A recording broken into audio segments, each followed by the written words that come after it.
The morning began without sound. The river lay flat and pale beneath the gray sky, its surface smooth enough to show every detail of the world above it, until the tiger stepped from the reeds. He moved slowly, silently, his body low and heavy with muscle. The orange of his coat was muted by mud and shadow, and his eyes, a dull gold, carried the stillness of the jungle before a storm.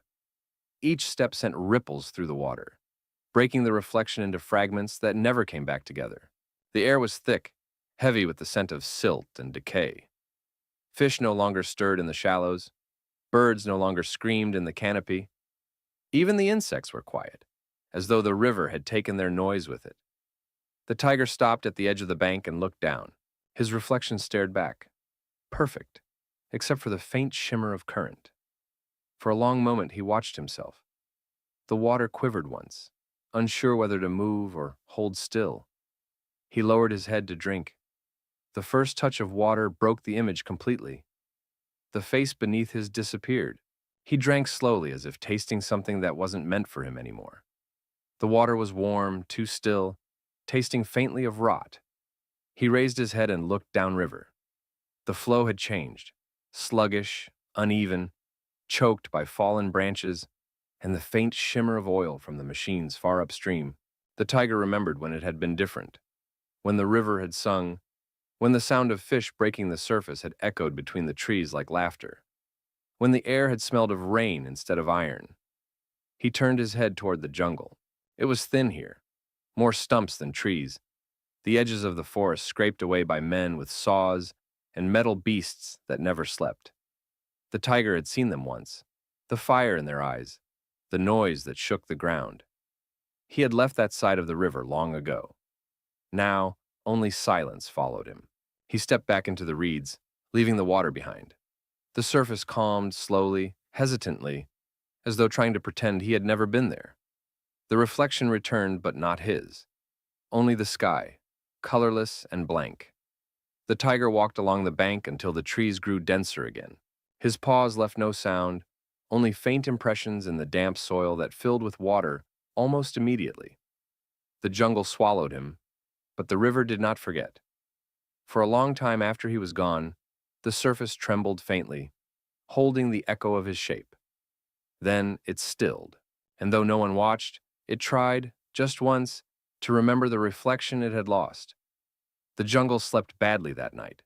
The trees creaked without wind, and the birds, hidden in their nests, made uneasy sounds, soft, unfinished calls that ended too soon. The river, once loud enough to drown all thought, whispered instead, its current sluggish as though afraid to be heard. Far from its banks, deeper in the thinning woods, three men gathered around a campfire. The flames crackled, sharp and hungry, licking at wet logs that smoked more than they burned. The smoke hung heavy, clinging to the leaves and the men's clothes alike, as if trying to warn the forest that it did not belong here. The oldest of the men sat still, his back against a fallen trunk. His face was lined, sunburnt, the kind of face carved by work rather than years. He cleaned his rifle in silence, movements slow, careful. The others, younger, restless, whispered about what they'd seen that morning near the river. Tracks, one said, big ones.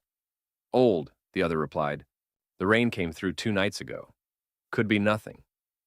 Nothing doesn't scare the birds, the first muttered. The old man glanced up, eyes glinting in the firelight. He's out there. His voice was calm, certain. There's always one left. Always. They fell silent. The forest seemed to listen too. The crackle of the fire grew louder, filling the space between them like breath. Somewhere far away, a branch broke, a soft, deliberate sound, too heavy for wind. The youngest of the three looked toward the darkness. You think he remembers us? He asked quietly. The old man didn't answer at first. He slid the bolt back on the rifle, the metal catching the firelight like lightning.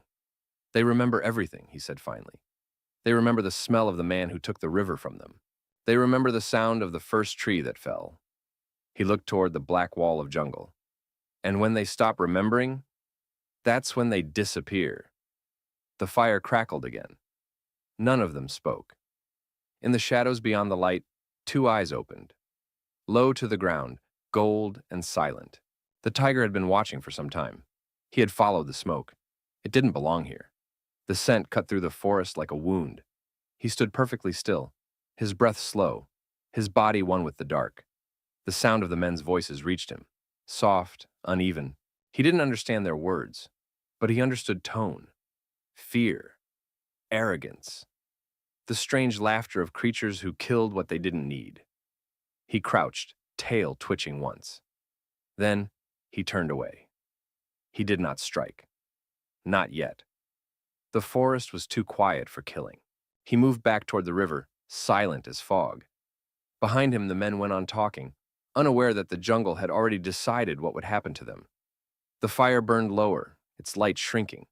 The smoke rose straight into the still air, twisting as it climbed, like something trying to escape. And when the last spark died, the darkness returned, vast, complete, patient. The kind of darkness that waits, because it knows the river will remember. The jungle at dawn was made of mist and breath. A pale gray light crept through the trees, turning everything soft and distant. The campfire was gone.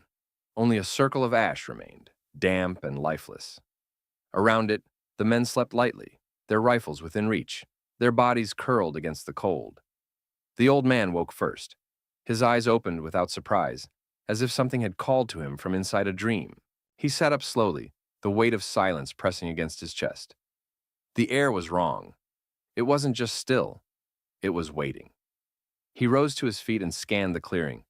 The mist hung low, swirling around his boots. The younger men still slept, though uneasily. He turned toward the path leading back to the river, and that's when he saw it. A paw print, deep, clean, perfect. The size of his hand, pressed into the mud at the edge of the clearing. The soil around it was dark and wet, fresh. The old man crouched beside it. He didn't touch it. He only stared. The edges were sharp. Whatever had made it had passed through less than an hour ago. He looked up. There were more, a line of them, curving through the ferns, leading out of the clearing and vanishing into the mist. "Wake up," he said quietly. The younger men stirred, blinking into the half-light. One of them yawned. The other reached for his rifle out of habit. Then they saw his face, and their tiredness vanished. "What is it?" "Tracks." They crowded around the print, whispering under their breath. The youngest crouched, tracing the edge with his finger. "He came close," he murmured. "Too close." The old man stood, scanning the trees.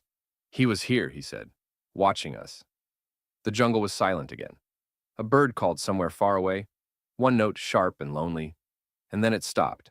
The younger men began to argue, whether to follow the trail, whether to leave, whether the tiger was even real anymore. The old man didn't listen. He was staring at the second print, half hidden by the undergrowth.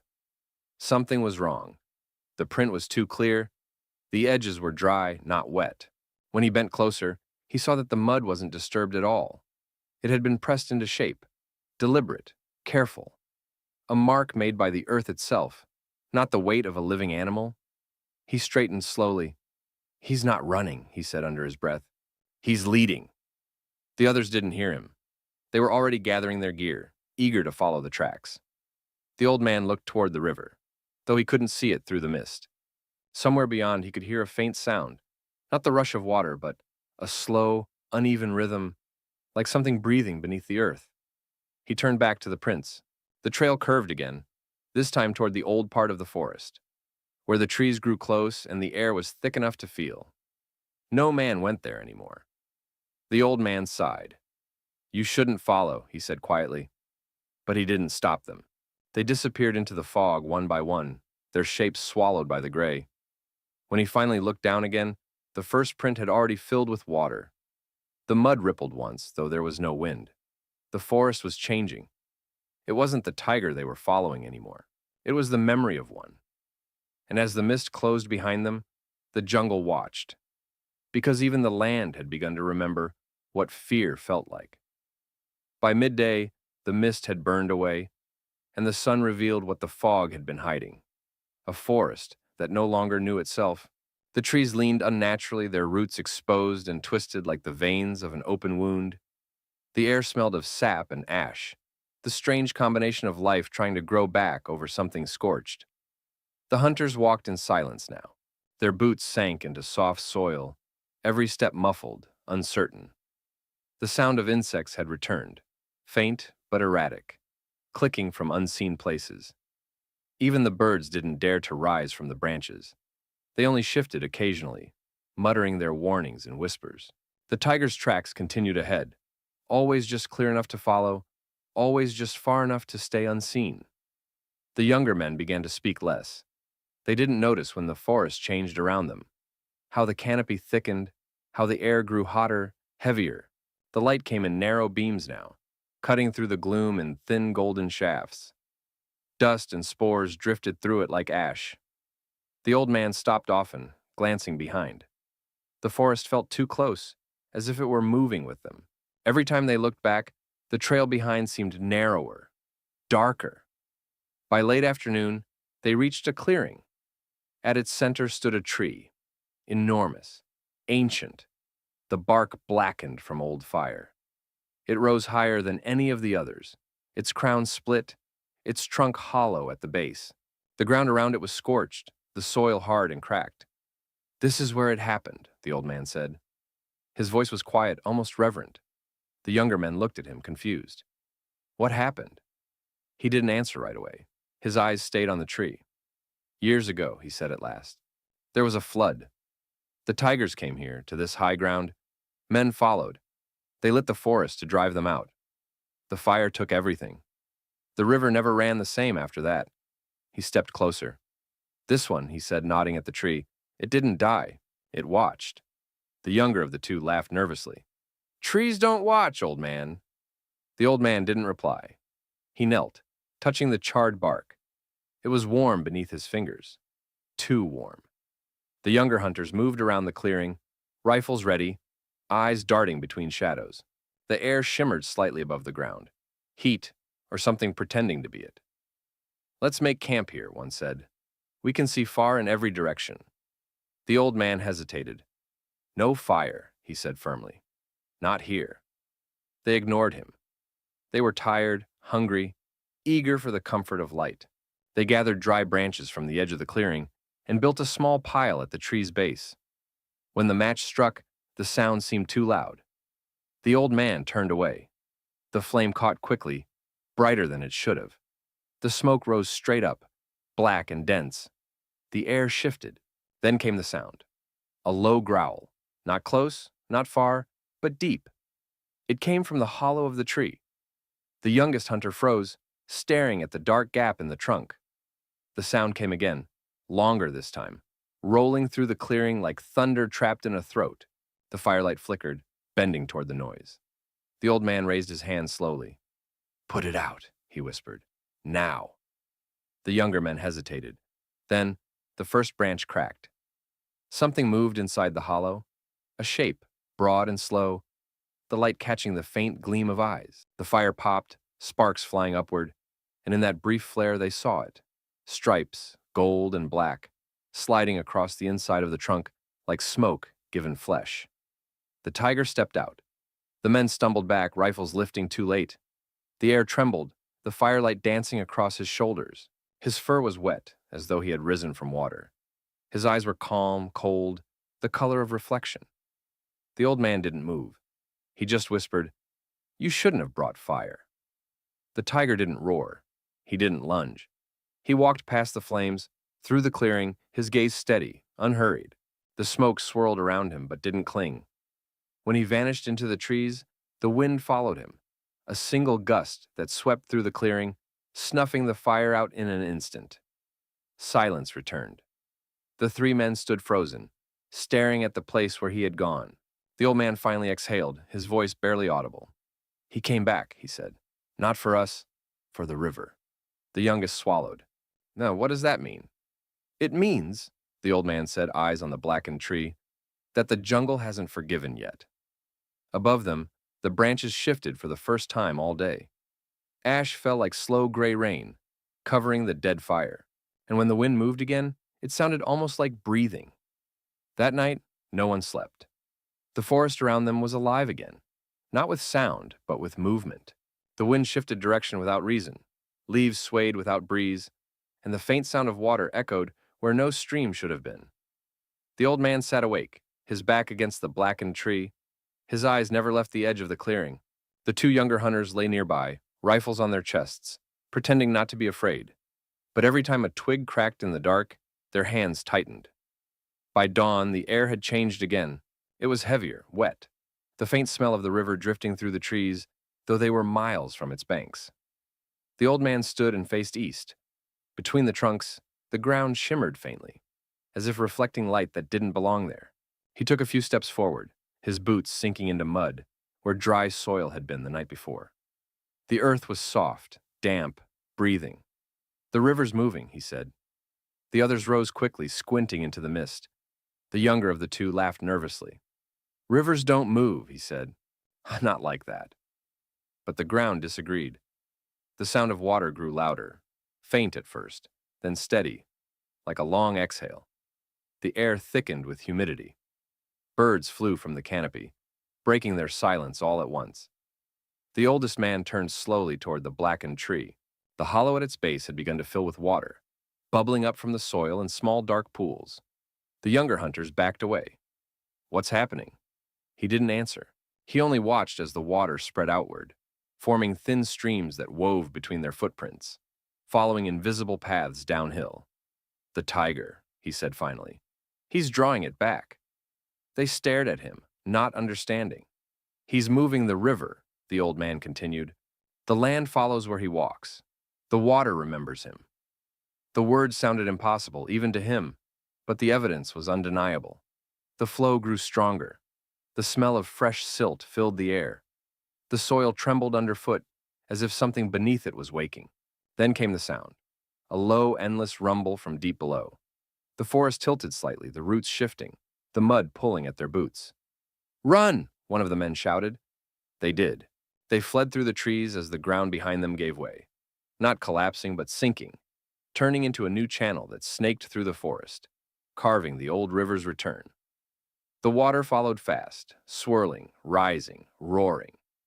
Branches cracked overhead, birds scattered in black clouds. The forest was no longer a place of stillness, but of memory, remembering itself all at once. When they finally stopped, panting on higher ground, the sound of rushing water filled the air. Below them, where the jungle had been, a new river glimmered. Wide, brown, alive. The younger men stared in disbelief. "It's impossible," one said. "This wasn't here."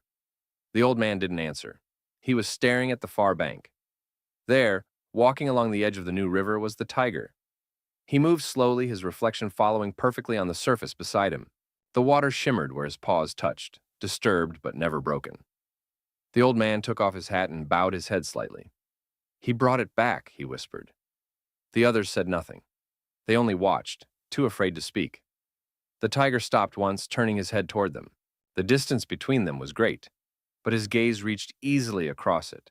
Steady, unreadable, final. Then he turned and continued downstream, where the river bent and disappeared into the trees.